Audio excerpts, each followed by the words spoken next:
Hey, what's up? Welcome back to another podcast here on Freewillphotos. And today I'm just freestyling, ad-libbing off the top of my head about the photo industry, or the photo software industry, I should say, and the releases that we've experienced over the year. Now, there's been a lot of stuff that was released this year, and I'm excited to kind of recap it. But I want to be clear, I'm not saying that anyone needs to go out and buy all of these programs. I do own pretty much all of them, and I do use them in my workflow, but it depends on what I'm trying to create or what I'm trying to accomplish when I apply that particular workflow. So if for any reason you want to go and get these programs as I discussed them, or just want to go test them out, first things first, make sure that your computer is meeting the recommended specifications. If you do not have a computer that meets the recommended specifications, then don't even worry about using those programs, because your experience is going to be impacted. All right. So make sure that you have a computer that can work with those programs. And then second, if you'd like to support the channel, consider using the affiliate links or the coupons that you find in the description box below. Those coupons and those links are, just a way of supporting the work that I do here on Freewillphotos, be it the podcast channel or over on the Freewillphotos teaching channel. So with all of that stuff out of the way, let's go ahead and jump into the software. So the first program, and this should come as no surprise to anyone, is ON1 released the 2026 version of Photo Raw. Now, with this version, a lot of things were packed into it, and I'm not going to cover all of the features that were inside of this new release of the software. However, we did see a new masking capability added into the program. And as much as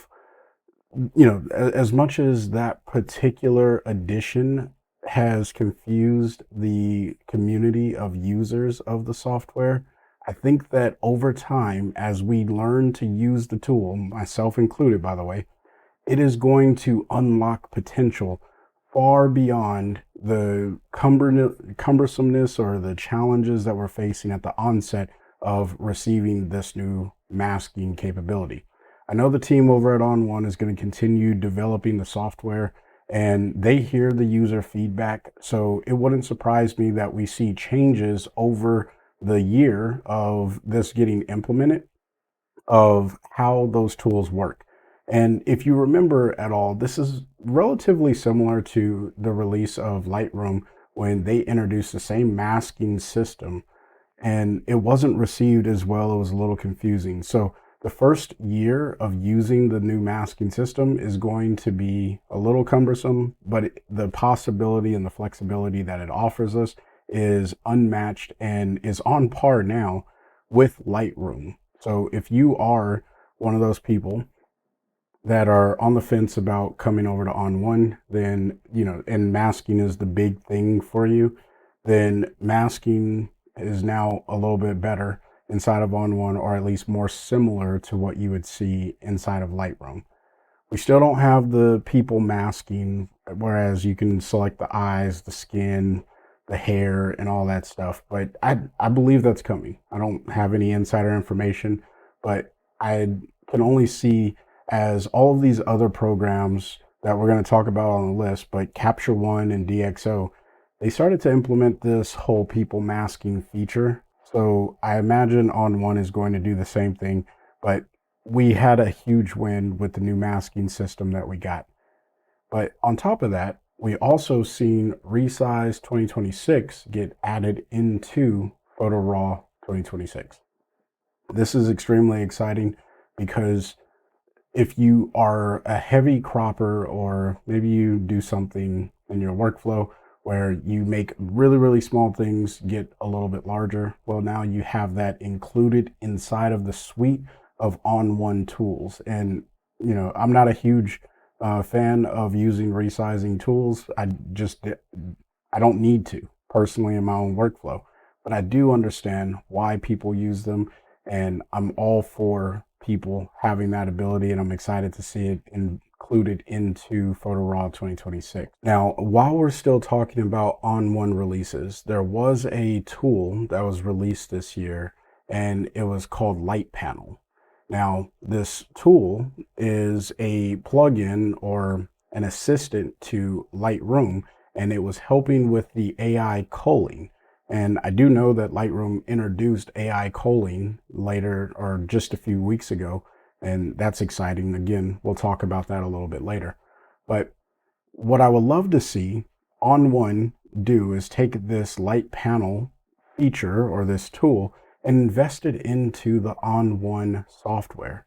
I don't know why that hasn't been included into ON1 and why the focus is to give the this particular capability over to Lightroom, because if you are an ON1 user and you want to AI cull, why can't we do that local and natively inside of ON1? So I would love to see that released or incorporated some way in the near future, as fast as we can get it there, because I think that that would be worth the induction or the incorporation.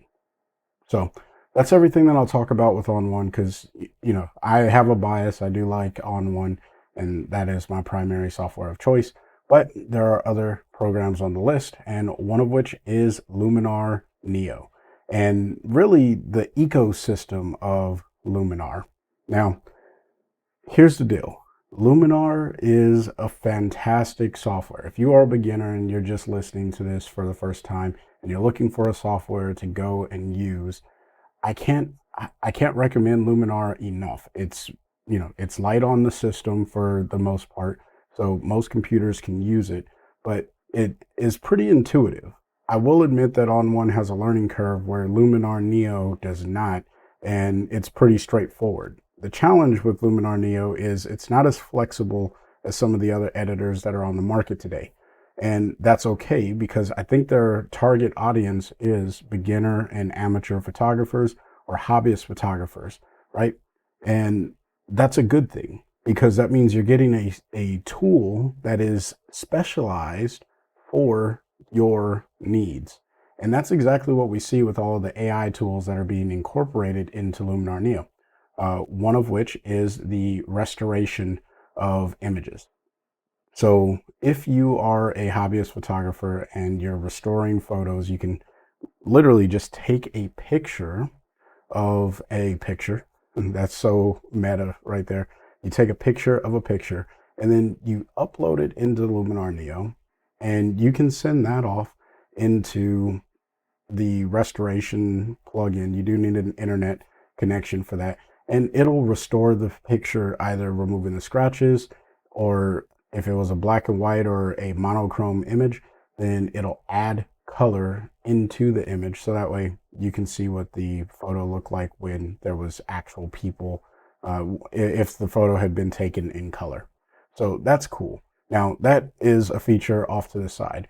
One of the more recent tools that were added into Luminar Neo this year was the light depth or depth lighting. I may be messing up the name, but nonetheless, there are a ton of videos all over YouTube. I have one on the same tool here, but it allows you to relight your image in 3D space. Now, if you are a Luminar user or at least familiar with Luminar, and you're probably like, well, Chris, they've already had the Relight AI, so what makes this one different? Well, this one, you can literally see, using their little interface, where the light is going to impact the image, or said another way, where the filter is going to specify the light as it impacts the image.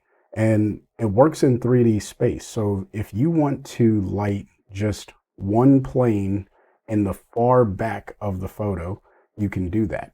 And one of the things about making an image, and one of the challenges that every photographer faces, is creating depth in photos. And the way that you do that is you have light and you have shadow. This is, a side note, this is why I'm not a huge fan of always opening shadows in an image.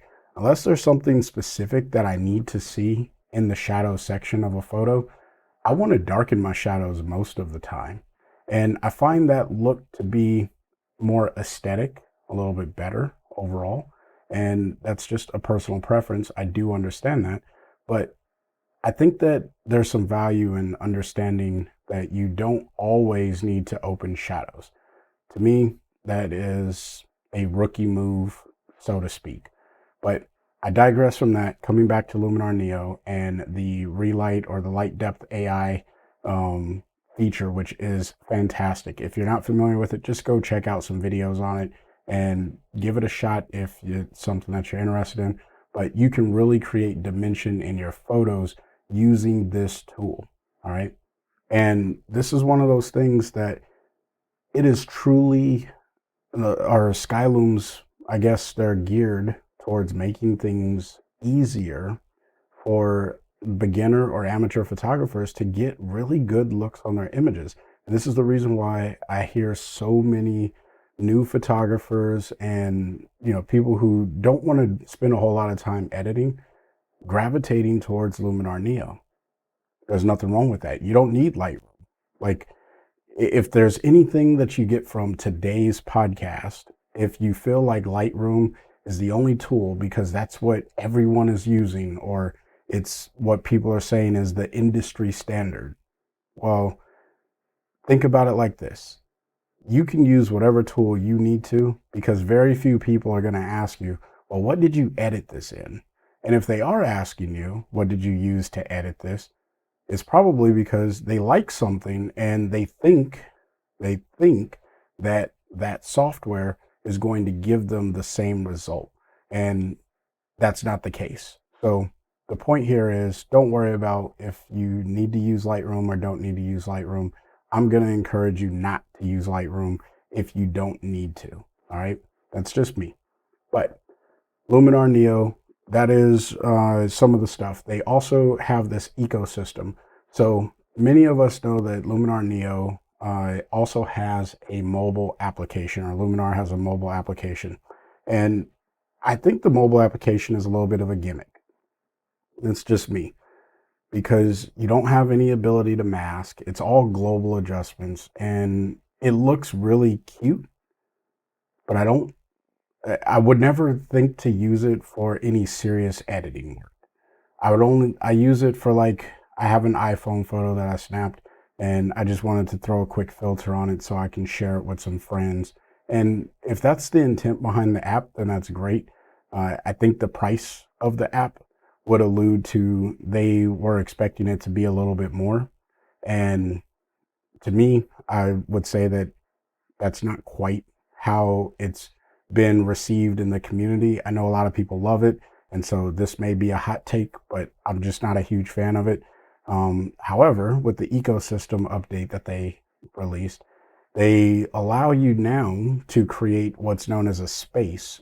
So you can upload an image that you've edited inside of Luminar Mobile, and when you come back to your computer, you can continue editing that image using the Luminar Neo software. I don't know how I feel about this because, one, I haven't been able to get it to work with my perpetual license of either of these programs, and the whole pass system that they have, it's a little cumbersome to understand what the heck you even need. I feel like it should be a little bit easier, but ultimately I purchased both programs separately and then purchased the Luminar Neo Pass and tried to integrate the two software, and for some reason I can't do it. So it's just a little disappointing that it's that difficult to get up and running, but hopefully that'll get fixed over the time. And I digress. So that's Luminar. We talked ON1, we talked Luminar. And if you're finding value in this, go ahead and interact with this podcast however your platform that you're listening to this on allows you to. Now, the next program is Capture One. And as much as Capture One has really not transformed this year all that much, there was some retouching tools that came out, and that's a big deal because for a majority of the people who are using Capture One, they're shooting one tethered because as much as I wouldn't say Lightroom is the industry standard for the photo editing software of choice, I will say Capture One is the industry standard for tethered photography. If you are plugging into a computer and photographing and you want your images to transfer from the computer, or I'm sorry, from your camera over to the computer, Capture One is by far, hands down, the absolute best software for that and end of story. I will not in I won't entertain any other software except for maybe one other that I may mention at the end. But nonetheless, Capture One is the best at tethering. And when you're tethering, you're usually shooting portraits or something where you want people to see what it is that you've done. And now what you can do is you can apply retouching tools, skin retouching, AI, to an image as you're shooting the portrait of a person. And then you can show them, instead of showing them the unedited version, the raw image, you can put a preset on there. You can retouch their skin, and then you can show them really close to what the final product is going to look like. And this is going to help a ton of photographers, especially studio photographers that are photographing people and you're trying to give real feedback in real time. This is going to be a huge game changer. All right. It may slow down the photo shoot if you ask me personally, but it's going to be a huge game changer because people are going to see it and they're going to be like, oh, wow, I look great. And then you can get them to do more things and they get more comfortable in front of the camera, because all studio photographers, or just photographers in general, that have to photograph people that aren't models, that people get very tense in front of a camera. Heck, I'm recording this podcast right now and I'm a little tense in front of the camera, and I point my camera at people all the time. So it's just an unnatural thing to have the camera pointed at you if you're not used to it, right? But the point there is you're showing them the final version of the image, or at least something that's representative of the final version of the image. And that's something that's going to be very exciting for the clients to see. Now, you can do this double time, or, the significant aspect to this also is you can apply this using the application on your iPad. Now, I've never done this before, but I've seen many YouTube videos and I've read some articles about people who are really enjoying this. And I would love to talk to a photographer who is incorporating the iPad workflow. But essentially, you can shoot tethered into your iPad, which is nothing new, but they've updated the iPad app to be a little bit more adept, and you can put masks on your subjects inside of an iPad while you're photographing. So if you're on location, think about how valuable that is for you to just be able to photograph your subject and then show them on the back of a tablet, not on the back of your camera screen, which, it is what it is if that's what you're working with. But if you can show them on the back of a tablet that's a little bit larger, that's a huge game changer, and it's a win-win for everyone involved. So I am really excited for that feature, even though I'm not using it. So there's Capture One, great software. I'm excited for what we're seeing coming out of the photo software industry right now. But let's go ahead and jump to the giant, which is Adobe Lightroom. And the reason I want to transition right now to Adobe Lightroom, after coming off the heels of ON1, Luminar Neo, and Capture One, is a lot of those are considered to be alternatives to Lightroom, right? Those are the main programs. There is one more, DxO Photo Lab, and we're going to talk about that one. I'm saving that one for a little bit later, and I'll explain why. But those three programs are typically seen as competitors to Adobe Lightroom and alternatives to Adobe Lightroom on a large scale, mostly because the barrier to entry, the cost to using the software, is relatively low compared to the DxO offering. Again, why I'm holding that to a little bit later. But the cool thing here is Adobe Lightroom has, and Adobe in general, they're always releasing updates. I'm not going to cover all of the updates. I think one of the most game-changing updates that Adobe added into Lightroom that wasn't there before was the AI culling, and that's a relatively new feature in like the last month as of the time of this recording. And essentially what that allows you to do now, obviously you're on the subscription, so most AI culling tools out there, they require you to have a subscription. And now that it's incorporated inside of Adobe Lightroom for portrait photographers, if you're a wildlife photographer or if you are any other type of photographer, unfortunately, there's no AI culling for you yet. Hopefully that will get worked out in the near future. I look forward to that. In fact, every industry, every company should come out with some form of AI culling, and that would be fantastic. But going beyond just portraits, right? Because not everyone photographs people. All right, I digress from all of that. The point here is you can now quickly get through a 2000 image photo shoot. And I say quickly with an asterisk there. Typically, you'll let it run for an hour or so. So, you get back from a shoot, put the SD card in, set your parameters of what you want the AI cull to do, especially if you got 2000 plus images, and then just forget about it for a little while.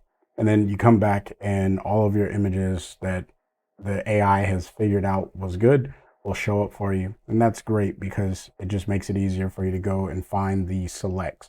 But of course, it's not perfect. And a lot of people, myself included, have had to go in and manually add photos into the selects overall. So does it take a little bit of time to, does it cut down on time of culling through a large group of images? Absolutely. But will you still invest time? Absolutely. So take that for what it's worth. I don't want to harp on that for too much longer. Now, that's all I'm going to talk about for Adobe because I know that there are a ton of people who talk about Adobe, and my goal is not to, highlight or circumvent Adobe, but it's really just to give the honorable mention, the nod over to Adobe and how it is stacked compared to the alternatives inside of the industry right now. So the next software that we'll talk about is DxO Photo Lab. Now, and really just DxO in general, because we've seen the release of Nik Collection 8 this year, and the AI masks or the interchangeable masks that you can move between Photoshop, and that's kind of cool. But if you're not using Photoshop, then so what? But what you can do is move the mask in between Nik Collection software. So if you start in color effects, you create a mask, you can move that same mask over into analog effects if you need to do that. I haven't found any real need to do that. I don't know. To me, Nik Collection is not one of those tools where I'm doing a deep dive of editing. It's usually I want to apply a filter, maybe one or two, just to get a different look. But I'm not epically stylizing an image using any of the Nik Collection tools. You let me know what your thoughts are on that in the comment section. But DxO Photo Lab is a different story. A lot of really good features have been added into the Photo Lab version 9. And so one of those is the AI masking. I alluded to it earlier that Photo Lab has the hair, the skin. I think it allows you to select subjects. You can also subtract different aspects of a mask from another mask. So it has gone above and beyond where it was previously and has entered into a new realm of what is possible inside of Photo Lab. So that is just truly amazing. And then the organizational skills that you can now stack images inside of DxO Photo Lab. What I think Photo Lab is missing, and the reason why I kind of keep it separate from all of the other programs, is Photo Lab is a dedicated editor without any effects. You could argue Capture One is probably not, on the same par, right? Or is on the same par. Uh, because Capture One doesn't really have any effects built into it. But I think what Capture One allows for is, and the reason why I keep that as a competitor is people who are using it are typically combining it with Photoshop. With Photolab, you're not really combining Photolab with Photoshop because you would go and do all of your extra uh, edits and your advanced masking and things of that sort using the Nick collection. And that's DxO's proprietary editing software. And, it's their in-house stuff. It works great. The challenge is you have to purchase that separate. And so when we talk about just photo editing software and where we are in today's time and space for photo editing software, there is, I think, a divide or at least a huge gap that I'm experiencing right now with this software where purchasing all of the capabilities of DxO is going to cost a lot more than if you were to get one of the other editors. And you still get a lot of the same capabilities. But one of the things that's built into the other three software, ON1, Luminar, and Capture One, and even Lightroom, that Photolab doesn't have is the ability to merge HDR images and panoramic images. That's built into all the other programs, but not in DxO Photolab. Because in order to build HDR images or create them, you have to get the Nick collection to get HDR Merge or HDR Effects Pro. Why that's the case, I'm not entirely sure. And if they were to take that out of the Nick collection and include it into Photolab, what would that do to that ecosystem? I don't know. And that's the reason why I leave DxO off on its own, because I really think that they're geared towards a very, very different audience. And I'm not quite sure who that audience is, because I wouldn't argue that they have the greatest tools for portrait photography.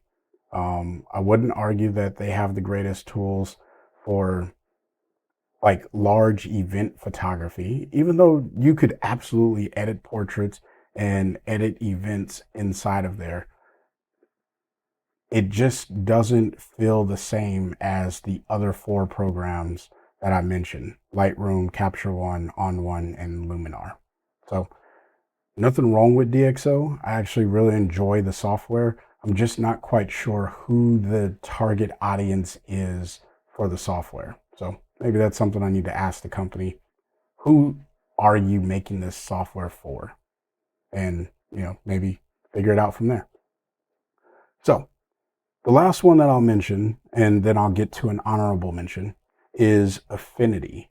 Now, we know earlier in the year, the Affinity software was purchased by Canva, and in, I believe it was September, the Affinity Photo 2 and all of the version 2 of Affinity software, you couldn't purchase it anymore, and this caused a widespread panic in the photo editing industry and among photographers. It was actually quite funny reading some of the comments on Reddit and on YouTube videos and things of that sort.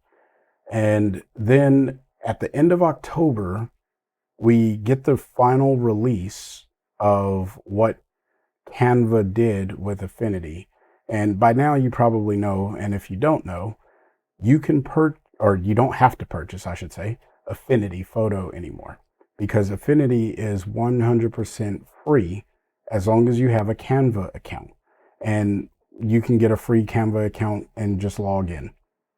Now, where a lot of people get all upset about Affinity being free and saying, no, it's not actually free, is when you talk about the generative AI capabilities that Affinity can produce. In order to get access to those, you have to be on a Canva Pro subscription, and that obviously costs money. So then people say, see, it's not free. And it's like, well, no, the things that you used to use, that I use in Affinity Photo, those are still 100% free. You don't have to have a Canva Pro account. And so therefore, I deem the software free. Now, you take that and do with it as you will, but I don't see how that's not a free software. If you're getting what you used to have to pay $30 or $50 for from Serif back before they were purchased by can't speak, back before they were purchased by Canva, then yeah, it's free. Now, a lot of people are calling this Affinity version 3, which I think is fair. You can call it Affinity version 3, but it's really a whole new software because it takes all three of their programs and merges them into one. And because of this, I think they did a great job at consolidating the software, and at release, the software is a little buggy.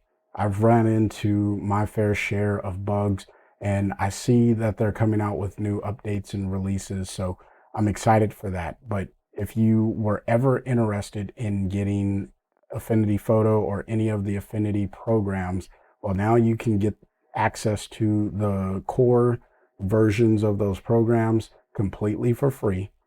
And all you have to do is have a Canva account, a free Canva account. You don't have to subscribe. And then if you want the AI generative tools, then you can go ahead and sign up for a Canva Pro account and have your way with using those things. But I'm not advocating that you do go get a Canva Pro account. I did get one, and that's primarily just because I want to test the features and I want to test the entire program all the way out. So that's the only reason why I got it. So those are the big photo editing programs. Now, there is one that I will mention. I don't use it all that much, but there is a feature that I use in the program, and I don't think it came out this year, and that is Evoto AI. Now, if you're not familiar with Evoto or Evoto AI, this is an AI generated system that you can download the software for free, but you have to purchase tokens in order to actually export your edited image. And this is great. I use it for my headshots to clean up a lot of things, and it's great for that. Now, what they recently released, and I need to go test this out for myself, is they now have an app where you can tether to on your iPad while you're out and about on location in the field photographing. And that is what's exciting for me. I want to try that out because I do a lot of portraits that are out in, in wherever I'm at. And as long as I have a Wi-Fi connection or a cellular connection, I'll be able to edit the images, complete them right there, and then send them off to my client or whomever I'm photographing. You just got to look a little weird with the whole tether thing. Now, there is a Wi-Fi option, I believe, but if anyone has ever tethered via Wi-Fi, you know that there's a really weird stability aspect there. So it's better to just be plugged in with a wire and, run that wire over your shoulder or whatever. So there you have the photo editing software roundup for 2025. Now, of course, I put this video out or this podcast out, and then there's going to be more software announcements in the month of December. I hope there isn't, but if there is, that's just life. And hopefully this has given you at least an idea of the photo editing space that we're in. We really are in a great place. I've talked about this in past episodes where there isn't a such thing as a bad camera or a bad software anymore. And if anyone tells you that there is bad software out there and they don't back it up with like true justification, because there's a bunch of negative people and naysayers. You may have thought I was negative on some of these programs in today's episode, but the truth is there are some things about programs that just don't work, and that's okay as long as the majority of the program works. But more importantly, that it works for you. Don't let other people tell you that your software isn't good enough to produce the work if you're doing it. Because I know people who are using Corel Paint, and I've never even thought to use Corel Paint to edit photos. But people are doing it. People are using free software like Darktable and Raw Therapy to edit their photos. So don't worry so much about what other people are using. Give the tools a try, see if it fits your workflow. And if it does, great. If it doesn't, then move on to the next one. But ultimately, you're going to have to commit to a tool that's going to work for you. And that's really the crux of why I create the content that I do. Obviously, I do bias ON1 because that's the tool that I use on pretty much all of my personal work. But I use Capture One and Lightroom and Photoshop on a lot of my paid work, pretty much all of my paid work. I also use Luminar Neo on my personal work. And then from time to time, I use DxO Photo Lab to enhance my images when I'm working on something that's very specific and I'm just not getting what I want. And I know that I can do something with that inside of Photolab. That's all. That's all it is. You choose what you want to work with and you work with it. So I'm going to stop baffling on and, just saying a bunch of stuff. Hopefully there was some value in today's episode. If it was, please interact with this podcast wherever you are listening to it. I greatly appreciate you. For those who made it all the way to the end. Until next time, I want you guys to stay inspired and keep creating. Peace.